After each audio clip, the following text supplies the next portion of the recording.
نحمدہ ونصلی علی رسولہ الکریم اما بعد بسم اللہ الرحمن الرحیم اللہم صلی وسلم علی نبینا محمد۔ ناظرین کرام السلام علیکم ورحمۃ اللہ وبرکاتہ۔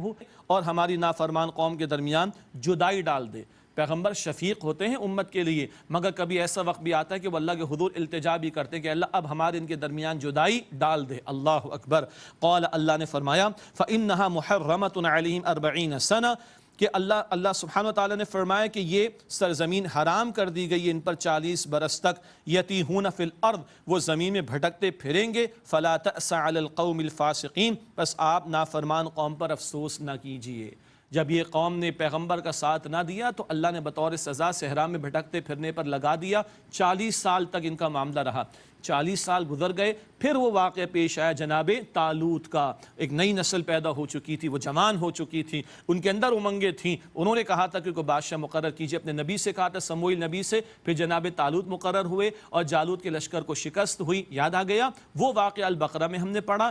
اس واقعے کے بعد وہ واقعہ پیش آیا 40 سال تک بھٹکنے کا معاملہ، پھر جناب طالوت کا دور، پھر جناب داؤد علیہ السلام کی بادشاہت، پھر جناب سلیمان علیہ السلام کی بادشاہت۔ ان کا گولڈن ایرا اس کے بعد پھر آیا ہے بنی اسرائیل کا۔ اگلا رکوع ہے حضرت آدم علیہ السلام کے 2 بیٹوں حابیل اور قابیل کے قصے کو بیان کیا گیا، اور یہ بنی اسرائیل کے تسلسل میں اس حوالے سے ہے کہ بنی اسرائیل کو حسد ہوا نبی پاک صلی اللہ علیہ وسلم سے، اور انہوں نے نبی پاک علیہ السلام کی رسالت کا انکار کیا۔ قابیل کو بھی اپنے بھائی حابیل سے حسد ہوا، اور وہ حسد کی آگ میں اتنا آگے گیا قابیل کہ اس نے اپنے بھائی حابیل کو قتل ہی کر ڈالا۔ استغفر اللہ۔ یہ واقعہ بتا کر حسد جیسا جو جرم ہے اس کی شناعت اور برائی کو بیان کیا جا رہا ہے۔ ایک اور نقطہ صاحب علم نے بیان فرمایا، ایک بڑے پیارے صاحب علم نے، کہ پہلے 2 بھائیوں کا بیان تھا، جناب موسیٰ اور ہارون، بڑے ساتھ ساتھ رہنے والے اور اللہ کے فرما بردار تھے۔ یہاں 2 اور بھائیوں کا ذکر آ رہا ہے جن میں سے ایک بھائی کو دوسرے بھائی سے نفرت ہو گئی۔ یہ مزاجوں کے معاملات، اور یہ معاملات علیحدہ علیحدہ کہتے ہیں نا، 5 انگلیاں بھی برابر نہیں ہوتی۔ یہ کردار ہے جو اللہ سبحانہ وتعالیٰ قرآن میں ہمارے سامنے رکھ رہا ہے۔ ارشاد ہوا وَاتْلُ عَلَيْهِمْ نَبَأَ بَنِي آدَمَ بِالْحَقِّ، اے نبی صلی اللہ علیہ وآلہ وسلم ان کو آدم علیہ السلام کے 2 بیٹوں کا واقعہ ٹھیک ٹھیک سنائیے۔ اور تاریخی کتابوں میں تفاسیر میں ان کا نام حابیل اور قابیل بیان کیا گیا۔ اِذْ قَرَّبَا قُرْبَانًا، جبکہ ان دونوں نے قربانی پیش کی، فَتُقُبِّلَ مِنْ أَحَدِهِمَا، تو ان دونوں میں سے ایک کی قبول کر لی گئی، وَلَمْ يُتَقَبَّلْ مِنَ الْآخَرِ، اور دوسرے کی قبول نہیں کی گئی۔ قَالَ لَأَقْتُلَنَّكَ، اس نے کہا کہ میں تجھے ضرور قتل کر دوں گا۔ اللہ اکبر۔ کوئی جھگڑا ہو گیا تھا اور اس جھگڑے کو سلجھانے کی سبیل یہ بتائی گئی، راستے بتائے گئے، چلو قربانی پیش کرو، جس کی قربانی قبول ہو جائے وہ حق پر ہوگا۔ حابیل کی قبول ہو گئی، قابیل کی قبول نہیں ہوئی، تو قابیل آ گیا غصے میں اور بھائی سے ہو گیا اس کو حسد اور جیلسی۔ اس نے کہا، قابیل نے حابیل سے، لَأَقْتُلَنَّكَ، میں ضرور تجھے قتل کر دوں گا۔ قَالَ، اس حابیل نے کہا، اِنَّمَا يَتَقَبَّلُ اللَّهُ مِنَ الْمُتَّقِينَ، بے شک اللہ تعالیٰ تو تقوی اختیار کرنے والوں سے قربانی قبول کرتا ہے۔ ہم بھی بقرعید کے موقع پہ قربانی پیش کرتے ہیں، کس کے لیے؟ اللہ کے لیے نا۔ تو پھر موویز بنا کے کیوں لوگوں کو دکھاتے ہیں؟ بینرز کیوں لگاتے ہیں؟ اور ٹکٹ بھی لگاتے ہیں کچھ لوگ، اور دکھاوا کیوں کرتے ہیں؟ بھائی انا للہ و انا الیہ راجعون، اللہ کے لیے کر رہے ہیں، اللہ کو پتہ ہے۔ تو حابیل نے ہمیں سمجھا دیا، قال انما يتقبل اللہ من المتقین، اس نے کہا کہ اللہ تعالیٰ تو صرف متقین سے قبول کرتا ہے۔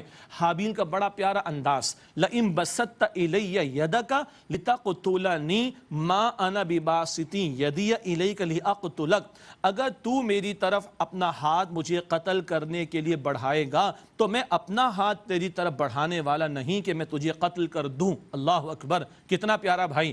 انی اخاف اللہ رب العالمین، بے شک میں اللہ سے ڈرتا ہوں جو تمام جہان والوں کا رب ہے۔ یعنی تو میرے قتل کے درپے ہو رہا ہے، میں تجھے قتل کرنے کے درپے نہیں ہوں۔ یہ تو ہوا حابیل کے تعلق سے۔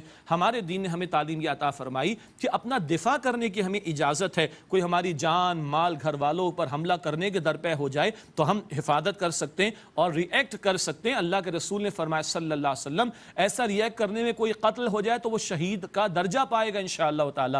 لیکن یہاں حابیل کے تعلق سے یہی مفسری لکھا، میں قتل کرنے میں پہل نہیں کروں گا بھائی، تو اگر میرے جان کے درپے ہو بھی جائے میں تجھے قتل کرنے کے درپے نہیں ہوں گا۔ کیوں؟ میں اللہ تعالیٰ سے ڈرتا ہوں جو تمام جہانوں کا رب ہے۔ بھائیوں کے دلوں میں اللہ کا خوف ہو تو گھر کے معاملات ٹھیک چلیں گے بھائی، اور اگر بھائیوں کے دلوں میں اللہ کا خوف نہ ہو تو پھر گھر کے معاملات میں بگاڑ پیدا ہوتا ہے، قتل و غارت گری تک معاملہ چلا جاتا ہے۔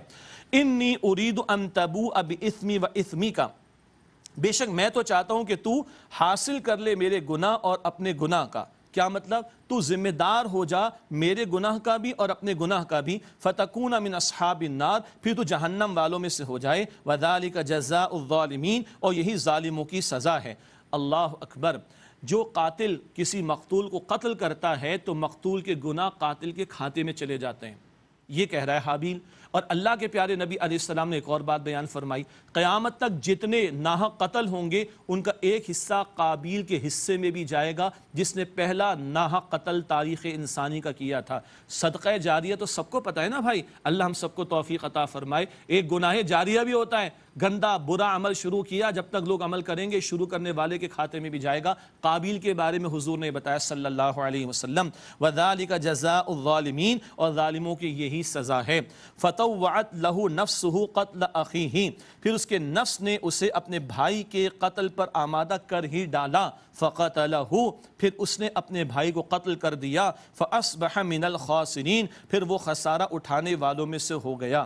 آسان بات نہیں ہے، وہ نفس نے اس کو آمادہ کر ہی ڈالا، ہوتے ہوتے بات یہاں تک پہنچی گئی، پھر وہ خسارہ اٹھانے والوں میں سے ہو گیا۔